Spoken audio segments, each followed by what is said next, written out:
Glórias a Deus. Vamos estar meditando aqui num breve estudo, livro de 2 Tessalonicenses, capítulo de número 2, com respeito à vinda do Senhor, o dia do Senhor, a manifestação do homem da iniquidade, o filho da perdição.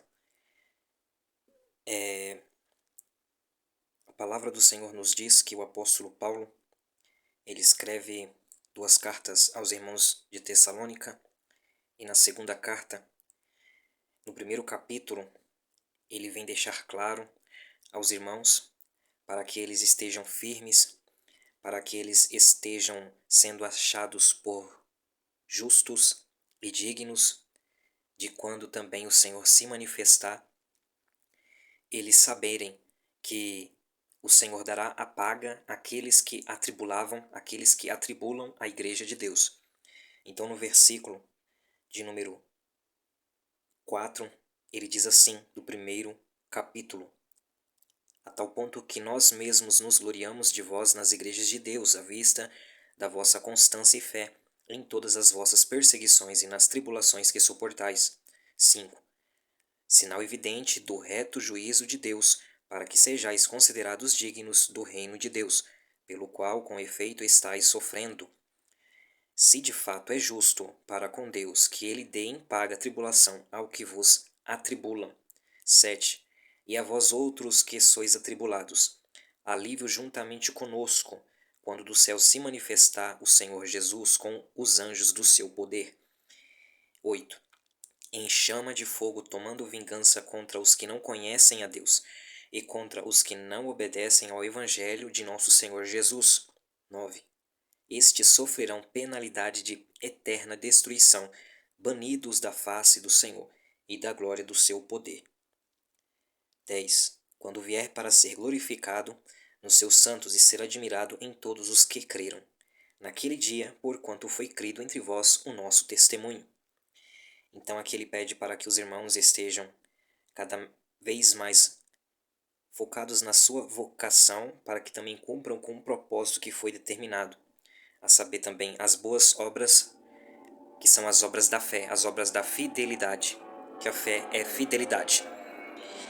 Então, aqui ele está falando com os irmãos de Tessalônica e ele entra no segundo capítulo, falando a respeito da vinda do Senhor, a revelação da apostasia, o homem da iniquidade. Isto é apenas um estudo. O primeiro versículo do segundo capítulo diz: Irmãos, no que diz respeito à vinda de nosso Senhor Jesus Cristo e à nossa reunião com Ele, nós vos exortamos a que não vos demovais da vossa mente com facilidade, nem vos perturbeis, quer por espírito, quer por palavra, quer por epístola, como se procedesse de nós, supondo tenha chegado o dia do Senhor. Ninguém de nenhum modo vos engane, porque isso não acontecerá sem que primeiro venha a apostasia. Lembrando que a palavra aqui, apostasia, no grego, não foi uma tradução para o português, aqui foi uma transliteração. A mesma palavra apostasia, chamada apostasia, no grego, foi transliterada e não traduzida para a palavra apostasia. A palavra apostasia, ela também pode significar afastamento, não significando necessariamente a apostasia da fé, ou seja, aquilo que nós sabemos que é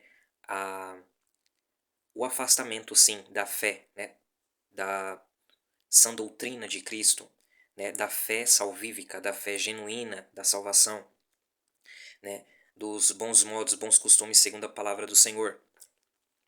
Não. Aqui é a palavra que foi não traduzida, mas transliterada. A palavra apostasia, que não significa necessariamente apostasia da fé, porque em outras partes da Bíblia, quando se trata de uma apostasia da fé, vem com outra palavra em outros lugares da Bíblia para especificar que é uma apostasia, um afastamento da fé. E aqui no contexto não fala que é uma apostasia da fé. Aqui é uma transliteração, letra por letra, e não uma tradução. Então aqui está falando de um afastamento que vai acontecer. E pelo contexto, esse afastamento é o arrebatamento. Parece que não tem nada a ver, mas existem especialistas bíblicos que defendem isso e há muitas décadas e séculos atrás. E faz todo o sentido pelo contexto. Então, a Bíblia, ela está dizendo assim, versículo de número 3: acontecerá que, porque isto não acontecerá sem que primeiro venha a apostasia, no caso o afastamento, e seja revelado o homem da iniquidade, o filho da perdição. O homem da iniquidade, né, está se referindo a o homem sem a lei de Cristo, né, o homem sem a lei de Deus, porque o homem também ele pode muito bem pegar a lei de Deus dada a Moisés e interpretar à sua maneira, sabendo que o Cristo ungido, o enviado de Deus, Jesus, o varão perfeito, em palavras de sabedoria e em obras de manifestação, que Deus aprovou as suas obras, testificando por meio de sinais e maravilhas. A palavra de Deus diz que a unção de Deus estava sobre ele, ele estava repleto da unção, por isso que é chamado de ungido, o Cristo.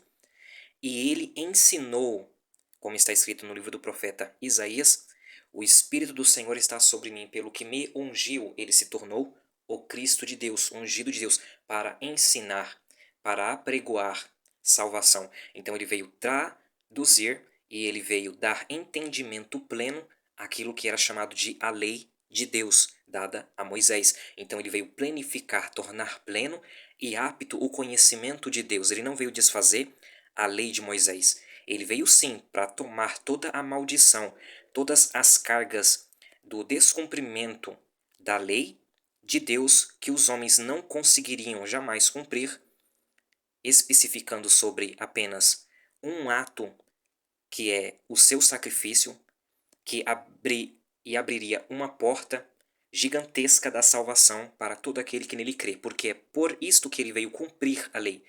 Ele não veio simplesmente cumprir toda a lei no sentido de que ele veio ali para guardar o sábado, guardar todas as festas, né, para fazer a circuncisão. Não, isso era cabível a ele. Como um bom judeu, como um bom israelita, ele cumpriria com tudo isso. Porém, quando a Bíblia fala que era necessário que se cumprisse o que estava escrito na lei, nos salmos e nos escritos nos profetas, estava se referindo a algo especial e particular com respeito ao sacrifício da salvação, aquilo que ele abriria no mundo espiritual, uma porta de salvação, o escape, o livramento da ira de Deus eterna, do lago de fogo do inferno. Então ali é a lei de Deus cumprida para o homem, porque nenhuma alma é salva por obras.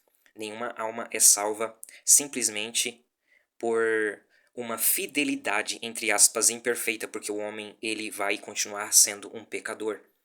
Aquele que não tem pecado é um mentiroso. Então, quando a palavra, aquele que diz que não tem pecado é mentiroso, a palavra de Deus fala que Cristo Jesus, ele veio cumprir a lei, ela está falando com respeito especificamente algo particular com respeito a um sacrifício que ele abriria uma porta no mundo espiritual para nós termos acesso a Deus. E nisto estaria cumprindo-se tudo, ou seja, ele é o altar, ele é a pedra do altar, ele é o próprio templo de Deus, ele é o próprio sacrifício, ele é o próprio sacerdote, o próprio sumo sacerdote, ele é o próprio cordeiro, tudo se refere a ele nesse sentido e nesse aspecto, porque tudo glorifica a pessoa do Cristo, tudo foi feito por ele, para ele e em direção a ele, porque toda a glória, tudo reflete a sua glória. Então, quando nós vamos meditar na palavra do Senhor aqui e vemos que existe um homem do pecado, este homem do pecado, ele é o homem da anomia. Anomia significa que significa sem, e nomia, que significa lei, no sentido de um homem que não tem a lei de Cristo, um homem que desfaz da lei do Novo Testamento, da lei de Cristo Jesus. Um homem que tem a sua própria lei, que tem os seus próprios modos. Então, aqui a palavra de Deus está dizendo que existe este filho da perdição.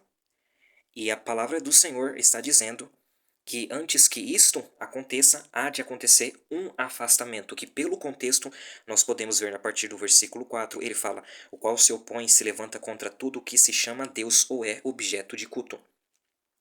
a ponto de assentar-se no santuário de Deus, ostentando-se como se fosse o próprio Deus. Aqui ele está falando com respeito ao santuário que existia naquele momento, que no caso ele estava se referindo também a uma profecia dada ao profeta Daniel, no seu capítulo de número 8, no seu capítulo de número 11, no seu capítulo de número 12, no seu capítulo de número 9, que falam com respeito a este templo e que esse homem do pecado, esse abominável, detestável, ele viria para se assentar, para tomar o lugar de Cristo, no caso. Ele viria para tomar o lugar de Elohim, que significa estar no lugar de, ou seja, ser anticristo, ou seja, estar no lugar de Cristo, naquele que é o ungido, estar no lugar, tomar posição, ofício sacerdotal ou de reino daquele que é o próprio Cristo. Então, a Bíblia fala que este templo ele vai ser construído nos últimos dias, no mesmo lugar ao qual o livro do profeta Daniel e também Jesus, no capítulo de número 24, ele está falando que nos últimos tempos sucederia de que os homens que estivessem lendo as suas palavras, Mateus 24, se lembraria do que o profeta Daniel falou. Quem lê o profeta Daniel, entenda. Então ele está se referindo ao abominável da desolação, que tomará lugar no templo, e que também cessará o sacrifício diário. Então a Bíblia ela está falando que esse homem ele se opõe e ele se levanta contra tudo que se chama Deus. Então ele se levanta contra todas as religiões. Ele se levanta contra tudo aquilo que se refere a Deus, aquilo que se refere a divino. O que se refere a Deus? A família. O que se refere a Deus? O matrimônio, o casamento. O que se refere a Deus? O homem como na sua postura de imagem e semelhança de Deus, como Deus a criou. Então, haverá, o que está acontecendo hoje já é uma desconfiguração de todo este processo. Existem leis injustas, existem situações que estão acontecendo sobre a face da terra, debaixo de uma eficácia de Satanás, do poder de Satanás, de obras ocultas de coisas das trevas, que manipulam a mente dos principados e de homens que estão em evidência, homens de leis, homens que estão no poder, para que eles façam leis de constituição, para que haja uma totalmente destruição de todos esses princípios e valores. Tudo aquilo que se chama e que se refere a Deus. O casamento, a família, a criança, as crianças, o homem, a mulher também. Então haja uma desconfiguração em tudo isso e também no meio da sociedade, para que seja implementado a iniquidade.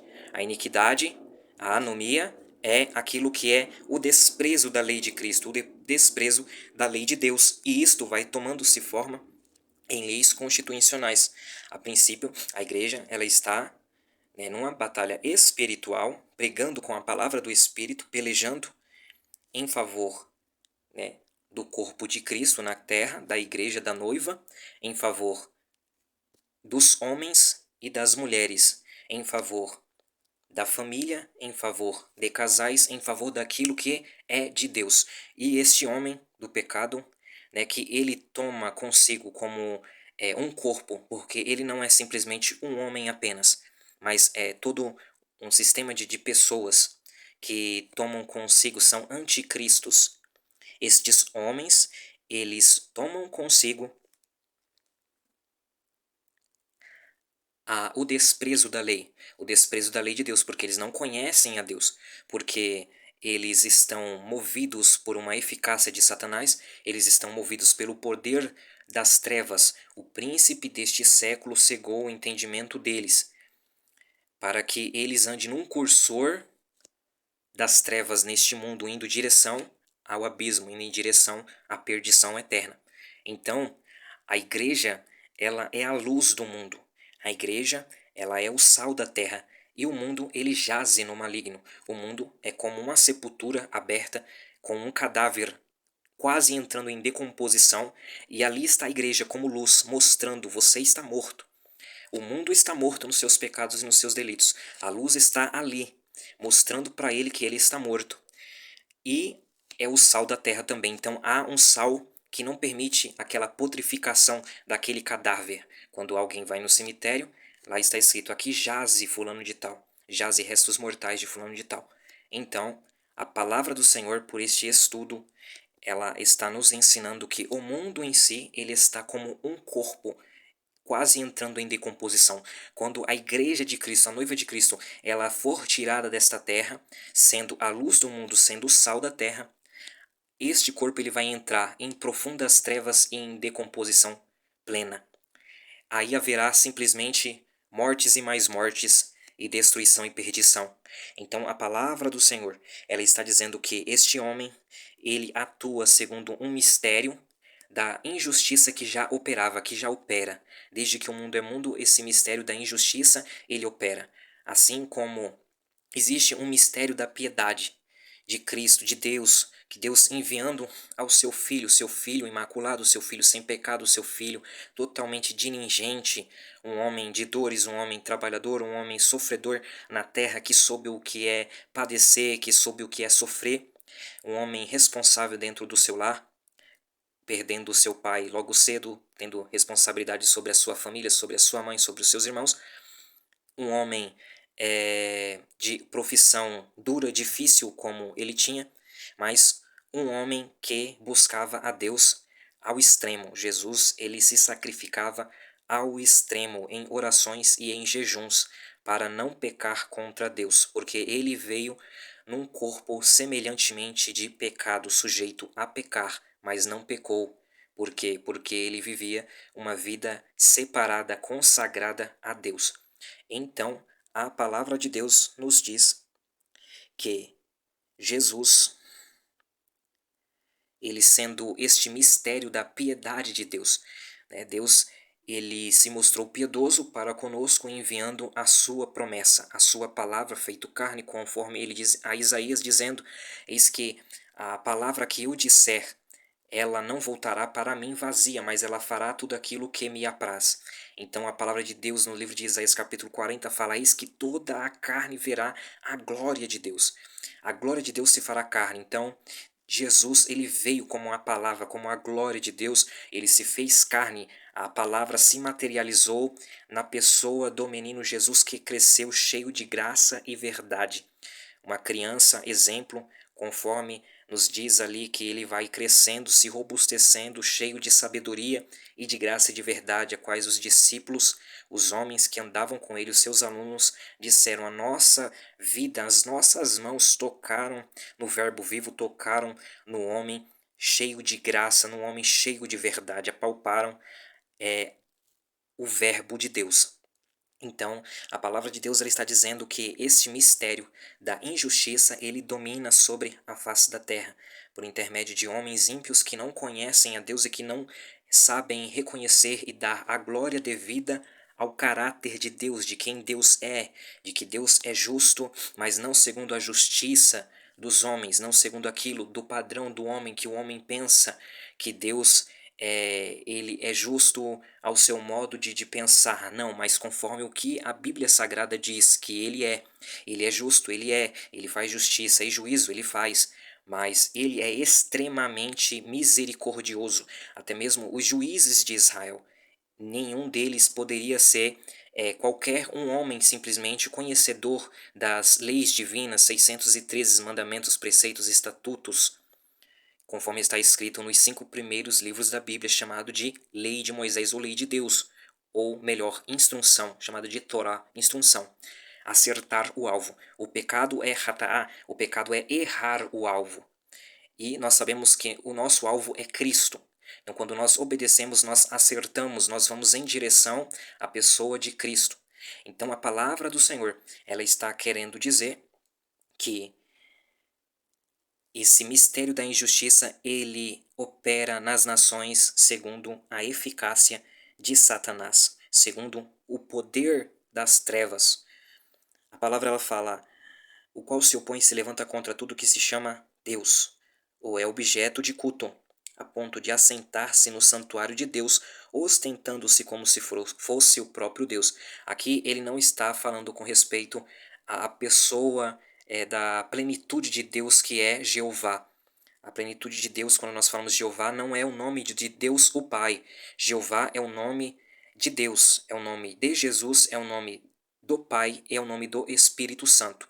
Jeová que nós chamamos de Jeová, né? Porque há relatos, né, de que do segundo e do terceiro século que os pais da igreja chamavam o nome dele, né, de Yahweh, Yahweh, né, que significa aquele que era, aquele que é e aquele que virá, aquele que será, né, que significa eterno, né? É a conjugação do verbo ser, estar, existir nos três tempos, passado, presente e futuro. Ou seja, ele é eterno, ele torna a existir, ele faz acontecer, ele traz a existência, ele é o autor da existência, ele é o ser por si mesmo, o autoexistente. Todos esses significados é na pessoa do Pai, do Filho e do Espírito Santo, que os três são chamados também de Jeová, né, de Yahweh.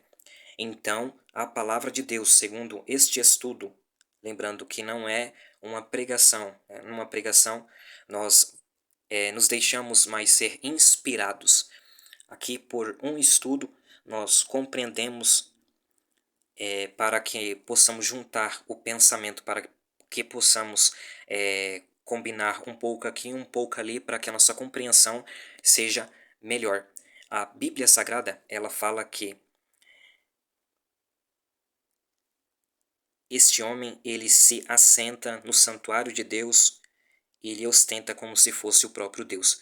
A palavra Deus aqui, a palavra Elohim, ela não se refere ao sentido da palavra plena, que seria Jeová, mas Elohim significa juiz, significa também aquele que é o Cristo.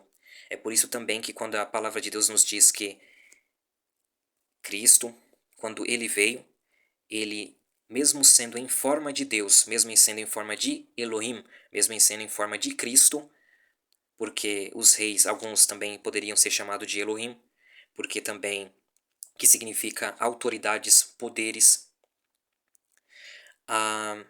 isto segundo o hebraico. Porque existe um conceito diferente bíblico, hebraico e israelita dentro das Sagradas Escrituras, como realmente de fato elas são, do conceito que nós entendemos hoje entre as nações. É um pouco diferente esses conceitos.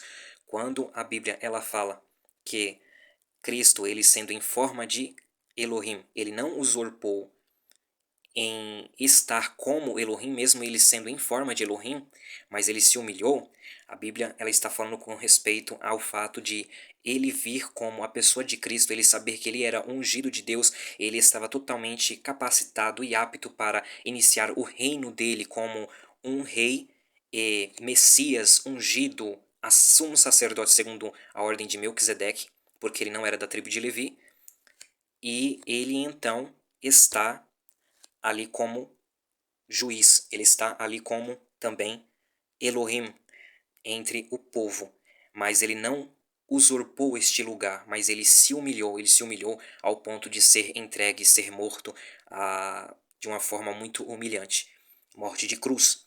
Então, a Bíblia Sagrada, ela está dizendo que este homem iníquo, este homem da impiedade, homem que não tem a piedade, homem que não vive segundo a verdadeira religião, ele não vai se preocupar com a verdade do fato da palavra da piedade. Ele não vai se preocupar com o ter piedade realmente, né? Ele não vai. A Bíblia fala que Cristo ele veio e ele fala: olha, vocês cumprem aos fariseus, vocês cumprem várias coisas, né? Mas vocês deixam as coisas principais que são a misericórdia, né? Exercer a justiça, não a vingança, a justiça humana, mas a justiça no sentido de se doar à caridade, de fazer, entre aspas, esmola. Não é esmola de dar moedinhas, mas é de fazer o dever, ou seja, de ir lá e ajudar, estender a mão de verdade, é isto. Né? Fazer uma caridade, uma tzedakah, que significa justiça. Né? Quando a Bíblia fala que Cornélio, por exemplo, ele dava esmola, não fala que ele dava, como nós entendemos, moedinhas, né, para os necessitados, não, mas que ele ia lá, ele realmente ele ajudava, segundo a necessidade. É isso que significa a palavra esmola ali, que é a palavra tzedakah, que é uma justiça, uma obra de caridade, conforme também Provérbios, Salomão, ele diz que a justiça, ela salva vidas. E ela também salva a própria, não por sua própria justiça, mas ela livra aquele que faz a sua justiça, aquele que estende a mão ao necessitado, no dia em que ele estiver passando por uma determinada situação de apuros. Deus, ele também, ele socorre aquela pessoa, ele dá um escape, ele também dá um livramento para aquela pessoa. Então, a palavra de Deus, ela está se referindo a tudo isso. Ela está falando que esse homem, ele toma posição, ele quer ser o juiz do povo de Deus e também quer ser o juiz dentre as nações. Esse homem, ele toma assento no santuário de Deus, e quando nós lemos isso, nós sabemos que Paulo estava se referindo ao santuário que existia naquela época ainda em Israel, que ele não mais pregava lá dentro, ele pregava, né, em algumas sinagogas quando ele tinha uma oportunidade de estar debatendo com aqueles homens, né, mas havia já outros lugares, né, outras congregações que estavam sendo abertas, porque igrejas novas estavam crescendo ao redor daqueles lugares. Então, existia ali o templo de Jerusalém, existia, né? E que esse templo ele caiu, mas a Bíblia fala que os romanos derrubaram e nos últimos tempos isto aconteceria novamente, ou seja, ele seria reerguido, porque a Bíblia fala que haveria de acontecer os sacrifícios contínuos novamente no templo. E também no livro de Ezequiel, no capítulo 40 a seguir, fala a respeito de um novo templo construído, templo físico.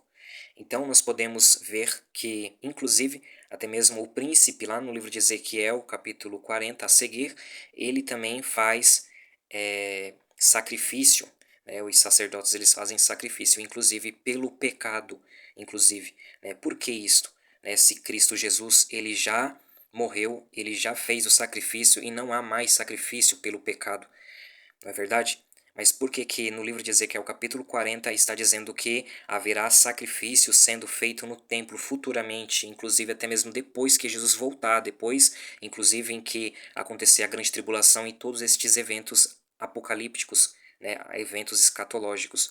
A Bíblia, ela está se referindo aqui porque haverá muitas pessoas que não tiveram o conhecimento real da pessoa de Jesus, pessoas que nunca ouviram falar por, de certa forma, em suas culturas ou por uma certa proibição, e essas pessoas, elas então terão que ver na prática todo o funcionamento do sacrifício novamente acontecendo no templo, né, conforme está escrito no livro de Zacarias, por exemplo, lá no final, em que todas as nações da terra hão de obedecer, de cumprir, levando os seus representantes para a festa do tabernáculo, que acontecerá de ano em Jerusalém. E Deus, ele vai derramar pragas sobre as nações que não enviarem os seus representantes que estiverem sobre Jerusalém. E haverá então bacias com o nome Kadosh Ladonai, sagrado, consagrado ao Senhor, né, santidade, né, Kedushá e tudo mais, e vai ter sacrifícios, né, as carnes dos sacrifícios sobre as bacias, sobre as panelas que serão consagradas ao Senhor e tudo mais, ou seja, porque haverá sacrifício, porque nem todo sacrifício na Bíblia é sacrifício para perdoar pecados. Amém? A Bíblia, ela fala de sacrifício de gratidão, ela fala de sacrifício de oferta, sacrifício pacífico e por aí se vai. E o sacrifício de Jesus, ele foi o sacrifício eterno para perdoar, purificar, justificar e glorificar aqueles que nele creem. Então, a Bíblia, ela está se referindo a isso neste contexto. No versículo 5, 2 Tessalonicenses capítulo 2, ele fala: não vos recordais de que ainda convosco eu costumava dizer-vos estas coisas? Então, o apóstolo Paulo, ele está falando, olha, não mova o vosso entendimento, irmãos de Tessalônica. Não mova de certa forma, nem que chegue até vocês, né? Epístolas, cartas, até mesmo dizendo que é no meu nome, ou até mesmo por intermédio de alguma palavra por pregação ou por profecia, de que o dia do Senhor chegou, ou seja, se referindo não ao dia da nossa reunião e o dia da vinda de Jesus Cristo, que é o primeiro versículo. Não, por quê? Porque o princípio aqui deste capítulo, entenda, o princípio deste capítulo ele está se referindo ao capítulo anterior, em que alguns pseudos irmãos em Cristo estavam atribulando a igreja, perseguindo a igreja, caluniando, difamando, perseguindo de diversas formas a igreja, atribulando ela, despregando o que os apóstolos enviados do Senhor estavam pregando. E estava acontecendo tudo isso e estava trazendo uns desserviço à obra de Cristo, ao ministério dos apóstolos. Então o apóstolo Paulo ele vem e ele fala: irmãos, aqueles que vos atribulam, eles vão ter a paga deles, mas quanto a vocês, cabe a vocês sofrer, cabe a vocês padecer pelo nome do Senhor. Por quê? Porque no dia em que ele se manifestar, nós seremos achados por dignos de estar com ele, de sermos achados dignos de entrarmos no reino dos céus.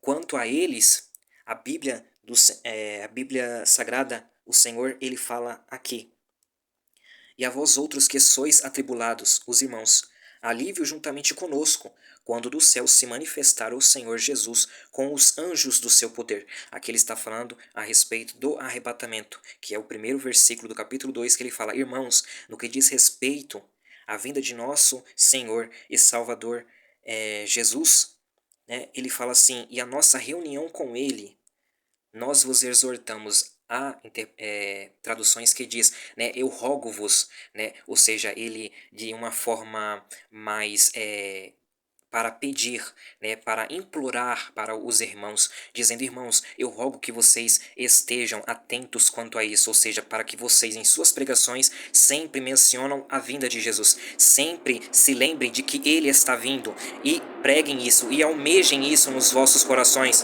em todo instante.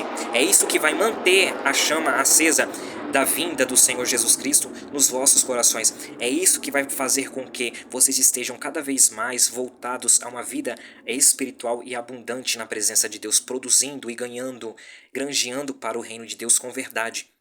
Então, ele está falando neste sentido, mas, porém, no versículo 8 do capítulo 1, ele fala: em chama de fogo, tomando vingança contra os que não conhecem a Deus e contra os que não obedecem ao evangelho de nosso Senhor Jesus.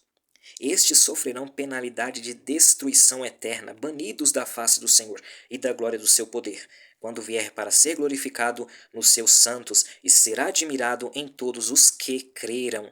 Naquele dia, porquanto foi crido entre vós o nosso testemunho. Aqui ele está falando com respeito ao arrebatamento, porque o arrebatamento, Jesus ele vai vir para glorificar os seus e para fazer-se conhecido entre eles. Entre quem? Entre aqueles que esperam e aqueles que aguardam por ele. Então, por isso que também no início do capítulo 2, ele vem falar: irmãos, quanto à nossa reunião com Cristo, quanto à vinda do nosso Senhor Jesus Cristo, eu rogo para que vocês estejam sempre com isto, se lembrando disto, almejando isso, porque é isso que vai manter a igreja de pé, é isso que mantém a igreja acesa, é isso que faz com que o povo de Deus esteja cada vez mais granjeando e no caminho certo, ou seja, não é pregando uma pregação focada nas coisas daqui da terra, como se Jesus está longe de vir, né? Ainda tem que esperar o anticristo se manifestar, porque daí que ele vai vir. Não, ele está falando: não, é isso que vai manter o povo de Deus aceso,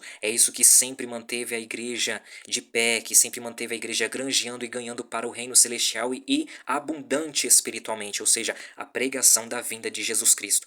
Jesus ele pode voltar a qualquer momento, Jesus ele pode voltar individualmente para cada um. Então era isso que ele estava se referindo. Aí ele fala: não mova o vosso entendimento, não perturbem a vossa mente, nem por espírito, por palavra, por epístola, por doutrina.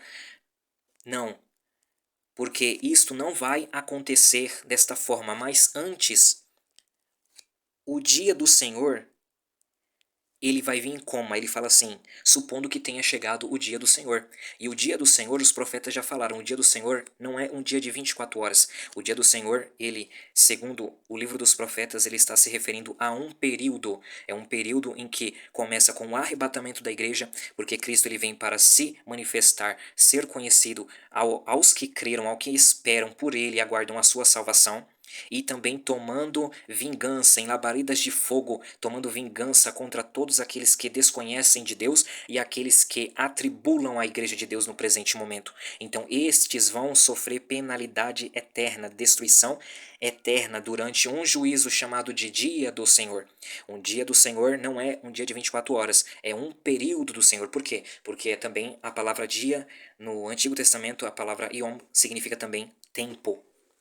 E isto é cabível no entendimento, por quê? Porque no Antigo Testamento os profetas falavam com respeito ao dia do Senhor, se referindo a um tempo de negrume, de densas trevas, a um tempo em que o próprio profeta, se não me falha a memória, Amós, ou é o profeta Amós, ou é o profeta Obadias. Ele fala: olha, não desejeis o dia do Senhor. Não deseje o dia do Senhor, por quê? Porque vocês estão despreparados. Porque ele vai pegar vocês de surpresa. É como se vocês, ele falando para a nação de Israel, é como se vocês fugindo de um urso, de um leão, quando vocês estão cansados, vocês repousar por um momento, uma cobra vem e morde vocês, ou seja, não tem escapatória. A ira de Deus, ela estará sobre a face da terra. E não há dinheiro que possa livrar. Ele fala, nem o teu ouro, nem a tua prata vai te livrar do dia do Senhor. Então, ele está se referindo a um período, a um tempo, um período de densas trevas, um período em que acontecerá muitas calamidades sobre a face da terra, em que Deus vai julgar as nações da terra e também a nação de Israel. São várias nações, né? O mundo em si.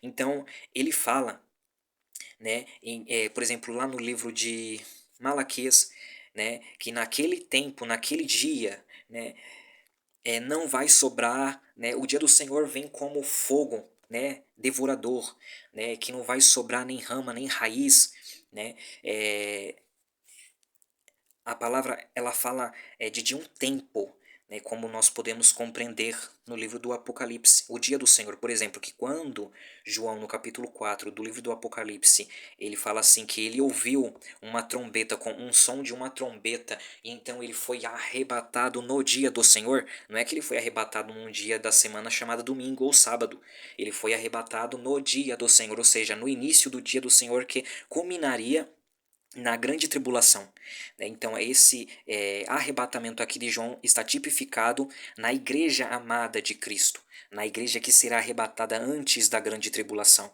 ao templo celestial, que a partir dali que ele contempla os selos sendo abertos, ele contempla todo o desencadear das trombetas e dos flagelos, das taças da ira de Deus. Então, nós podemos contemplar, nós podemos ver isto claramente na Bíblia por tipos, figuras e sombras, né, tipificando o arrebatamento da igreja, tipificando, né, o juízo e o trato de Deus para com na outra dispensação, a dispensação, né, que não será salvação por graça, não será salvação por graça como nesta era presente da multiforme graça, das muitas maneiras de graça que Deus se manifesta para nos salvar. Hoje nós temos total liberdade, nós temos tempo, nós temos lugar, nós podemos ir e voltar, nós temos toda a oportunidade para buscarmos a Deus, nós temos tudo do bom e do melhor em nações com constituições favoráveis aos princípios e às leis divinas, ou seja, mesmo vivendo num mundo cheio de mistério da iniquidade, ainda assim a igreja está na terra, a igreja, a instituição, ela está aberta, né? As denominações elas estão abertas, nós podemos ouvir a palavra, pregar a palavra e fazer a obra do Senhor. Porém, a Bíblia ela está falando que naquele tempo, na dispensação, além do arrebatamento, a salvação será por fé.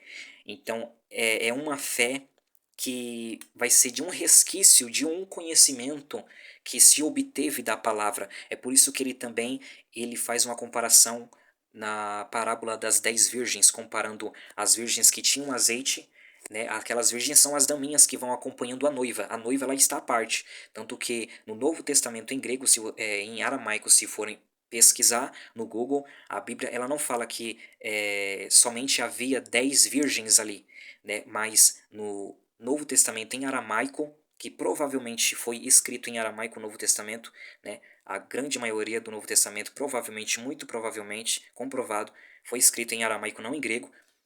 A Bíblia ela fala que as 10 virgens ela foram de encontro ao noivo e à noiva. Por quê? Porque está escrito a noiva lá no aramaico, no grego não está, mas no aramaico está. Por quê? Porque era assim que era feito o casamento antigamente. Tanto que no livro de Salmo de número 45 você também pode ler que ali há uma festa de um casamento real. O rei está fazendo um casamento ali do príncipe com a princesa e as daminhas seguem ela, ou seja, as virgens estão seguindo a noiva aqui também. Jesus ele pega este fato e ele compara ao reino dos céus. Então ele está falando a respeito da meia-noite, que é um momento de trevas que está vindo sobre a face da terra, em que a igreja vai ser arrebatada, em que o noivo já está com a noiva, mas ali é despertado de um sono, porque estava dormindo. Alguém estava dormindo mesmo tendo azeite, mesmo tendo luz. Estava dormindo, ou seja, mesmo tendo conhecimento da palavra de quem Jesus é, o Salvador. Estava com o azeite, estava com luz, mas estava dormindo. Só acordou na meia-noite, ou seja, é o povo que ficou. O povo que ficou vai de encontro a Cristo como? Que eles vão de encontro a Cristo. Eles vão de encontro a Cristo no martírio. Eles vão de encontro a Cristo na pregação do Evangelho, que será proibido o nome de Jesus, será proibido o Evangelho que nós conhecemos hoje. Por isso que a salvação será por fé e não será por graça, como nós conhecemos hoje. Porque hoje o Espírito ele está sendo derramado sem medida. O Espírito ele está sendo mandado do céu para nós a qualquer momento. Nós podemos dobrar os joelhos, ficar minutos, horas e mais horas, e se nós temos o nosso coração aberto, a fé devida, nós estamos sempre sendo cheios e recebendo as virtudes do céu na nossa vida. Porém, a Bíblia ela fala que naquele tempo não haverá esta oportunidade, por quê? Porque o evangelho vai ser proibido.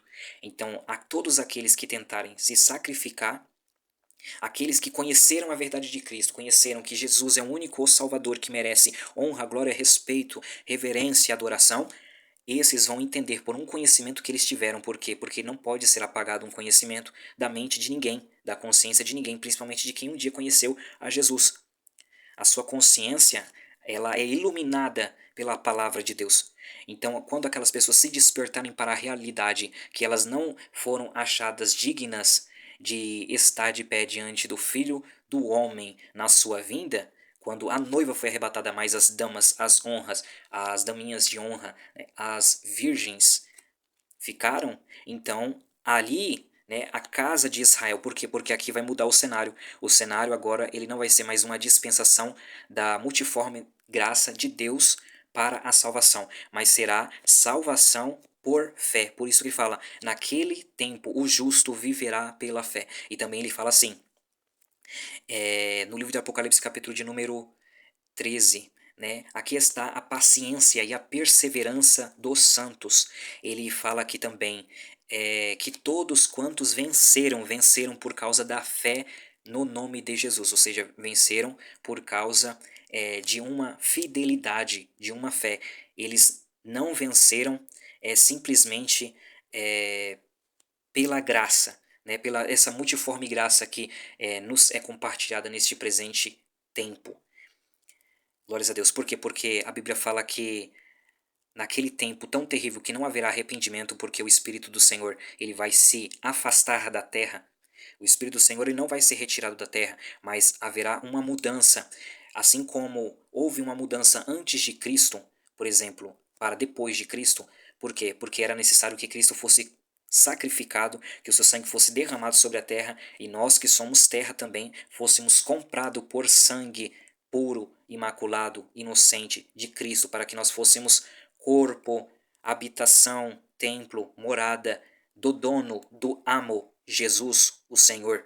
Então, a palavra do Senhor, ela está falando que também no Antigo Testamento, porque o Espírito do Senhor, ele não havia sido ainda derramado sem medida, O Espírito do Senhor não tinha um local apropriado para ser uma habitação na vida de alguém.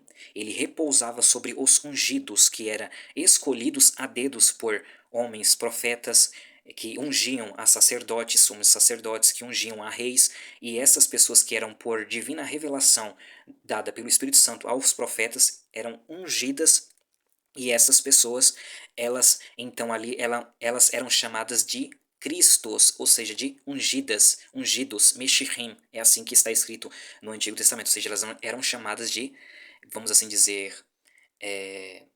ungidos, né, de Cristos.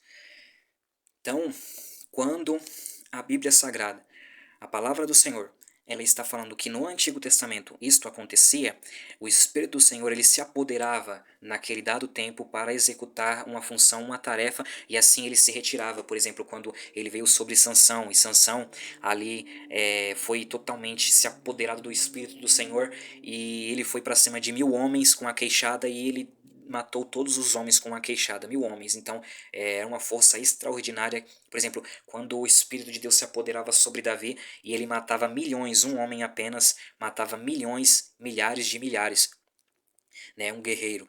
Então, você vê que, e muitas outras, quando o Espírito do Senhor desceu sobre a vida daqueles 2 homens para construir as coisas com respeito ao tabernáculo de Moisés, os utensílios, a Arca da Aliança, né, e todos aqueles utensílios do tabernáculo do deserto, né, a Betsalela e aquele outro homem, a qual o Espírito do Senhor de entendimento veio sobre a vida deles, né, para que eles executassem aquela tarefa. Porém, o Espírito ele não se apoderava de forma a ser a encontrar uma habitação no corpo deles. Por quê? Porque o sangue de Cristo não havia sido derramado, porque Cristo não havia sido crucificado, sacrificado, e então eles também não tinham esse entendimento de que eles seriam comprados por preço de um sangue, de um justo, de um inocente, de um Senhor, de suas vidas e almas. Então, a palavra do Senhor está querendo dizer que depois dessa dispensação, além depois deste tempo chamado de o tempo da graça, que é o tempo da dispensação que estamos vivendo, a qual o Espírito do Santo do Senhor, ele está convencendo as pessoas, ele está convencendo o mundo, porque Cristo falou, olha, se eu não for, então eu não posso rogar para que o Espírito do Senhor, para que o meu Espírito, ele não venha sobre vós. Mas eu vou ir e eu vou rogar. E quando eu rogar, ele vai vir, o Espírito Santo da verdade, que dará também a unção que é verdadeira, que não traz confusão. A unção do Santo que dá o entendimento da verdade. O entendimento verdadeiro da palavra das Sagradas Escrituras. Então, nós vemos que neste momento o Espírito do Senhor ele está convencendo o mundo do pecado, está convencendo o mundo da justiça e do juízo. Está preparando, a igreja está preparando aqueles que foram congregados para se reunirem no nome do Senhor, pelos méritos do Senhor, para honrar o seu Senhor, o seu amo, o seu dono, o seu noivo, para serem arrebatados, para serem tirados desta terra para um lugar muitíssimo melhor. Por quê? Porque está na presença do Criador, está na presença daquele que é o Senhor, está na presença do Senhor Jesus. Glórias a Deus. Então, quando este tempo ele se finalizar, o Espírito do Senhor ele vai sair da terra, não porque ele não seja onipresente, mas porque ele vai mudar novamente a forma de atuação, porque antigamente ele já atuava daquela forma, ou seja, ele vinha sobre determinada pessoa específica para uma função, uma tarefa de um momento para ser feita aquela tarefa, para ser executada aquela tarefa, e então ele saía, ele voltava para o céu. E assim não é hoje, não é assim que acontece hoje. Hoje ele mora na nossa vida. Hoje ele conversa conosco, ele fala conosco, ele nos orienta, ele nos impulsiona, ele nos faz ser cheio dele, né? Então existe uma diferença aí. E quando a igreja ela for arrebatada, por isso que é necessário que a igreja ela busque a incorruptibilidade da palavra de Deus. Ela busque a palavra que não é corrompida, a palavra que ela adentra dentro de nós, ela purifica, porque ela 7 vezes mais do que a prata ela é purificada, assim também é a palavra 7 vezes mais purificada do que a própria prata. Então a palavra ela vem com a pureza, A palavra ela vem e ela limpa, a palavra ela vem e ela traz a incorruptibilidade. Ela nos reveste da palavra, do homem que é a palavra, do homem que é o verbo, do homem que é Cristo. Por isso que ele fala: revesti-vos, pois, de Cristo. Ele também fala: revesti-vos, pois, de todo o poder de Deus. Ele também fala: revesti-vos, pois, das armaduras de Deus. Então, ele está falando com respeito a todo a incorruptibilidade que nós vamos nos vestindo e nos revestindo para que este corpo, no dia do arrebatamento, quando Cristo ele se manifestar nas nuvens, então nós sejamos atraídos por ele. Por quê? Porque o sangue de Cristo está em nós. Por quê? Porque a palavra de Cristo está em nós. Por quê? Porque o Espírito de Cristo está em nós. Por quê? Porque nós somos de Cristo. Então, quando ele se aproximar como um imã, nós seremos arrebatados juntamente com ele nos céus, nas nuvens. Então, a palavra do Senhor, ela está falando que quando isto acontecer, o Espírito do Senhor, ele vai estar apenas abundantemente sobre duas pessoas na terra, chamada de as duas testemunhas mártires, Apocalipse capítulo de número 11, e não será o mesmo momento como foi o tempo da igreja. Por quê? Porque essas duas testemunhas, estes dois profetas, conforme Apocalipse 11, eles são inimigos do mundo, eles vão pregar contra o mundo, eles vão pregar contra o pecado, eles vão pregar contra a falsa adoração a Satanás que estará acontecendo no mundo todo, porque a Bíblia fala que Apocalipse, capítulo de número 13, adorarão ao dragão, adorarão a Satanás, adorarão a antiga serpente, que também dará poder à besta. Então, todos aqueles que não foram escritos e nunca foram escritos no livro da vida do Cordeiro adorarão a Satanás e a besta. Mas as duas testemunhas mártires, que já têm a vida eterna, as duas testemunhas mártires, elas estarão aqui como dois profetas, elas estarão aqui como dois raminhos de azeite, dois raminhos cheios da unção, cheios do verdadeiro óleo que vem do trono da glória de Deus, né? A palavra do Senhor fala que elas estarão cheias da palavra, né? Tem um versículo específico no livro de Isaías que compara o mundo daquela época como o piche e essas duas testemunhas como um fogo, ou seja, elas vão devorar o mundo, né, com as palavras da sua boca. Né, por quê? Porque elas são profetas como Elias e como Moisés, profetas que trouxeram juízos sobre a face da terra, temerosos. A palavra fala que todas quantas vezes, todas sortes de vezes que elas quiserem castigar o mundo com os juízos sobre a face da terra, Deus dará poder para elas. Por quê? Porque o mundo não vai se arrepender dos seus pecados, o mundo não vai se arrepender da prostituição, dos adultérios, o mundo não vai se arrepender das fornicações, o mundo não vai se arrepender das abominações, o mundo não vai se arrepender do homossexualismo, o mundo não vai se arrepender das feitiçarias, das bruxarias, dos ocultismos, do satanismo, o mundo não vai se arrepender dos pecados, dos latrocínios, dos roubos e dos furtos, dos homicídios, o mundo não vai se arrepender, mesmo com todas as pragas proferidas pela boca destes dois homens que estarão ligados à nação de Israel. Então, a palavra de Deus fala que elas serão inimigas do mundo, assim como o mundo é inimigo de Deus, e assim como existe uma inimizade entre Deus e o mundo. Então elas serão inimigas do mundo. E a besta que surge do abismo, Apocalipse 17, Apocalipse 11, vai matar elas e vai deixar exposto o corpo delas por 3 dias e meio, sem sepultar.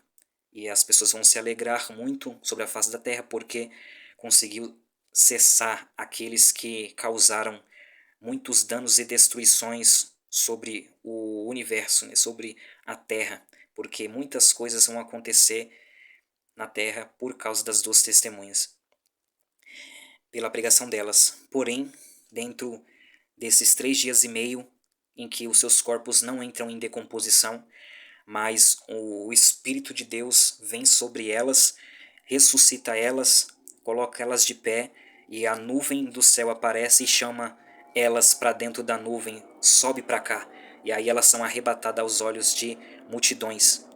Então aí entra um arrependimento no mundo porque eles viram uma coisa sobrenatural tremenda.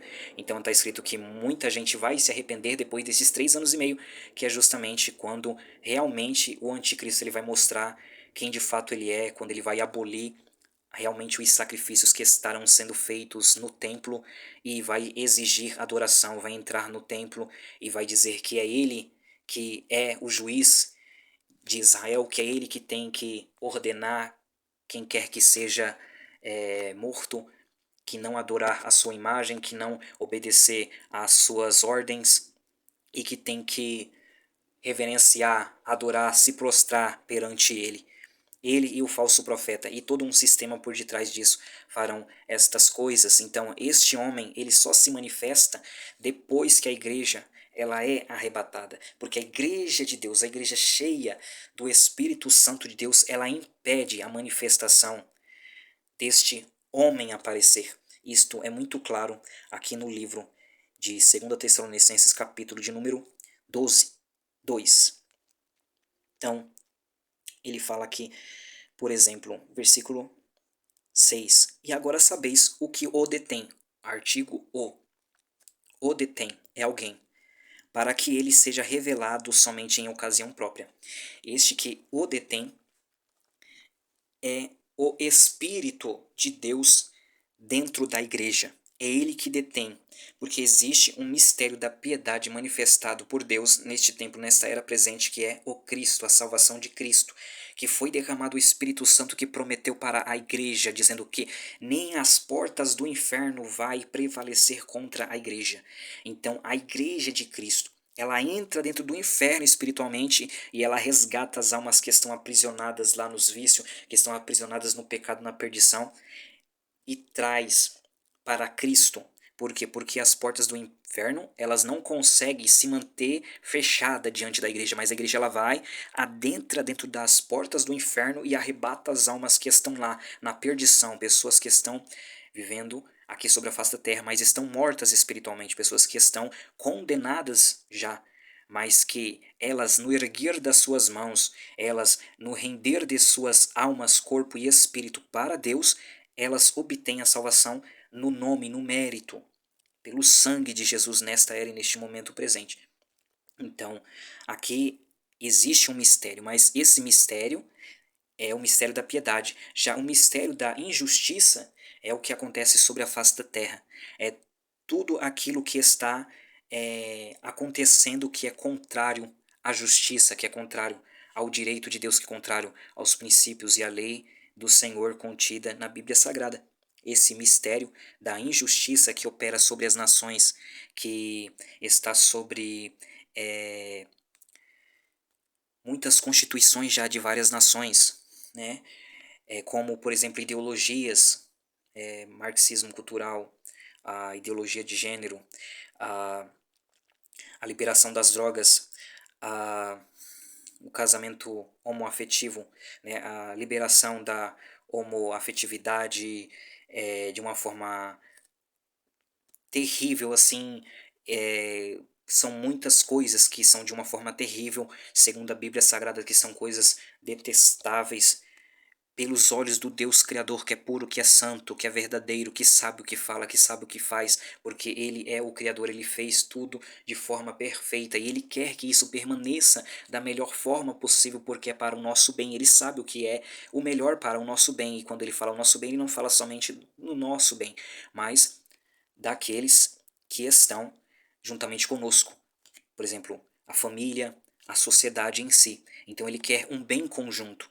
Quando, por exemplo, a liberação de leis contrárias ao casamento, liberação que apoia ao divórcio, liberação de leis de constituição que apoia ao adultério, um casamento com mais de uma pessoa,